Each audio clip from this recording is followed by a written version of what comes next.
desa di seluruh Indonesia hari ini bisa bernafas lega. 10 perwakilan desa beserta Ketua DPP Abdesi diterima langsung oleh Kementerian Sekretaris Negara yang diwakilkan oleh Wakil Menteri Sekretaris Negara, Juri Ardiantoro. Pertemuan ini memastikan bahwa pencairan dana desa non-ERMAK tahap 2 tahun 2025 akan diselesaikan paling lambat pada tanggal 19 Desember mendatang. Di sela-sela orasi para kepala desa yang digelar di Jalan Merdeka, Jakarta Pusat, para kepala desa nampak menggelar kegiatan sosial menggalang dana bagi 3 provinsi di Sumatera Barat, Sumatera Utara, dan Aceh. Solidaritas para kades terlihat nyata dengan total sumbangan sukarela yang terkumpul mencapai 34 juta rupiah. Ini adalah bukti nyata kepedulian dan solidaritas antar kepala desa di seluruh Indonesia. Selain menyampaikan aspirasi terkait dana desa, kami juga ingin memastikan bahwa rekan-rekan desa yang terdampak di beberapa provinsi mendapat dukungan sosial. Hari ini kita tidak hanya memperjuangkan hak desa, tetapi juga menunjukkan kekompakan kita sebagai satu keluarga besar Abdesi. Dengan kepastian pencairan dana desa tahap 2 dan aksi sosial yang digelar, para kepala desa kini menatap akhir tahun dengan harapan baru. Pada hari ini, tanggal 8, kita telah melakukan penyampaian aspirasi yang dilindungi oleh undang-undang dan alhamdulillah diterima oleh perwakilan Kementerian Sekretaris Negara, yaitu Wamensesnek. Dan kesimpulan dari kami menyampaikan aspirasi keluhan desa mewakili Kades se-Indonesia akan dicatat dan akan disampaikan oleh Bapak Presiden bahwasannya dampak dari PMK 81 2025 itu sangat luar biasa berdampak di aparatur desa se-Indonesia yang belum tersalurkan dana desa tahap 2 non-ERMAK dan akan mendorong sampai di tanggal 19 Desember akan ditargetkan disalurkan dana desa tahap kedua non-ERMAK. Tetapi kami kepala desa ataupun Abdesi yang diwakili tadi Ketua Umum dari Abdesi Kemendagri Bapak Surtawijaya beserta 10 desa perwakilan akan menunggu sampai di tanggal 12 ataupun 13 Desember. Apabila tidak ada kepastian dari dana desa tahap kedua non-ERMAK, kemungkinan besar tanggal 14 Desember pada berketepatan di Hari Desa kita akan menyampaikan aspirasi yang lebih besar lagi. Tetapi harapan kami sebelum tanggal 12 ataupun 13 sudah ada kejelasan dan sudah mulai diturunkan ataupun direalisasikan transfer dana desa tahap kedua non-ERMAK ke desa-desa yang belum tersalurkan. Mungkin demikian, mohon doanya supaya semua langkah ini kebaikan untuk aparatur desa se-Indonesia.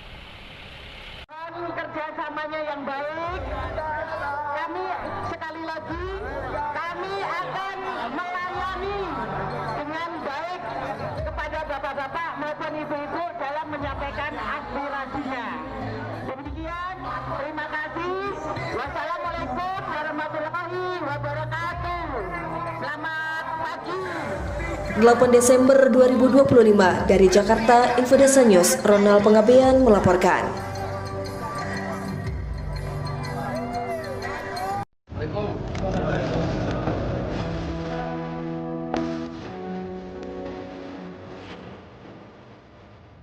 Asosiasi Kepala Desa seluruh Indonesia ini yang pertama-tama menyatakan dukungan terhadap program Astatifanya Presiden, menyatakan dukungan terhadap program MBG dan menyatakan dukungan terhadap koperasi desa. Oleh karena mereka mendukung, maka anggota Asosiasi Kepala Desa seluruh Indonesia ini memberikan masukan-masukan yang diharapkan bisa dapat mensukseskan program-program tersebut mengenai masalah percepatan pengadaan tanah untuk membangun wilayah koperasi. Nah, kami tadi sudah sampaikan bahwa ada beberapa solusi yang nanti akan disampaikan oleh pihak pemerintah kepada kepala desa sejauh dari informasi yang sudah kami dapat. Nah, sehingga kemungkinan untuk tanah-tanah untuk membangun wilayah tersebut sudah ada solusi. Begitu juga dengan IBG, bahwa mereka minta keterlibatan dari BUMDes misalnya, dan agar terkoordinasi dengan kepala desa supaya perputaran uang itu bisa di desa tersebut dan bisa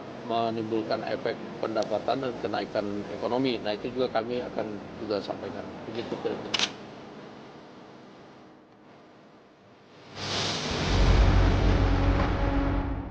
Halo teman-teman, perkenalkan nama saya Gaudensius Farno Den Parnu, biasa dipanggil Farno. Saya dari Prodi Pendidikan Guru Sekolah Dasar dengan NPM 24103439. Baik, pada video kali ini saya akan menganalisis tentang aspirasi Kades di Indonesia. Melalui aspirasi Kades di Indonesia dapat bernafas lega yang menunjukkan bagaimana ribuan kepala desa atau Kades dari berbagai daerah di Indonesia berkumpul dan menyuarakan aspirasi mereka terkait isu penting, yaitu penundaan pencairan dana desa. Melalui tahapan yang mempengaruhi kegiatan pembangunan di wilayah desa, dan dengan adanya audiensi ini, para kepala desa akhirnya merasa lega setelah aspirasi mereka diterima dan mendapatkan tanggapan dari pihak terkait yang mencerminkan bahwa sistem aspirasi publik dan komunikasi antara masyarakat, atau dalam hal ini perwakilan desa dengan pemerintahan pusat, sangat penting dalam menyelesaikan masalah bersama serta memperlihatkan fungsi norma sosial dan politik dalam kehidupan berbangsa, yang dimana norma keterbukaan, partisipasi, dan saling menghormati pendapat dijalankan oleh para tokoh masyarakat untuk mencapai penyelesaian masyarakat serta memperkuat pemahaman tentang pentingnya peran serta warga negara dalam proses demokrasi. Kasus ini dapat dianalisis menurut teori-teori PKN seperti teori partisipasi politik yang menjalankan bagaimana masyarakat ikut berperan dalam proses kebijakan publik. Teori norma sosial yang menjabarkan aturan tak tertulis dan mempengaruhi tingkah laku para kepala desa dalam menjaga ketertiban dalam menyampaikan aspirasi. Teori komunikasi publik yang menekankan pentingnya dialog antara pemerintah dan warga. Teori hak dan kewajiban warga negara yang menunjukkan bahwa warga, termasuk kepala desa, memiliki hak untuk menyampaikan pendapatnya demi kesejahteraan bersama. Video kali ini dapat dipahami lebih dalam jika dikaitkan dengan pendapat para ahli tentang norma kekuasaan dalam partisipasi warga negara. Yang pertama itu menurut Emil Durkheim, norma sosial berfungsi sebagai menjaga keteraturan masyarakat. Hal ini terlihat ketika para kepala desa tetap menyampaikan aspirasi secara tertib dan melalui jalur resmi agar tidak menimbulkan konflik. Sementara itu, Max Weber menjelaskan bahwa kewenangan pemerintah harus bersifat rasional legal, yang artinya keputusan mengenai dana desa harus transparan, memiliki dasar hukum, dan dapat dipertanggungjawabkan, sehingga dialog antara pemerintah dan kepala desa menjadi sangat penting. Baik, selanjutnya Taklot Parsons yang menyatakan bahwa masyarakat akan berjalan baik jika setiap unsur bekerja sama sesuai dengan perannya. Dalam kasus ini, pemerintah pusat sebagai membuat kebijakan dalam mengatur kepala desa sebagai pelaksanaan di lapangan harus saling mendukung agar program pembangunan tidak terhenti. Dari sudut pandang John Locke, setiap warga negara memiliki hak untuk menyampaikan pendapat demi melindungi kepentingan publik. Hak ini tampak ketika kepala desa memperjuangkan dana desa karena menyangkut kesejahteraan masyarakat. Yang terakhir, menurut David Easton, politik adalah proses mengalirnya tuntunan atau input dari masyarakat kepala pemerintah yang kemudian dialog menjadi kebijakan atau output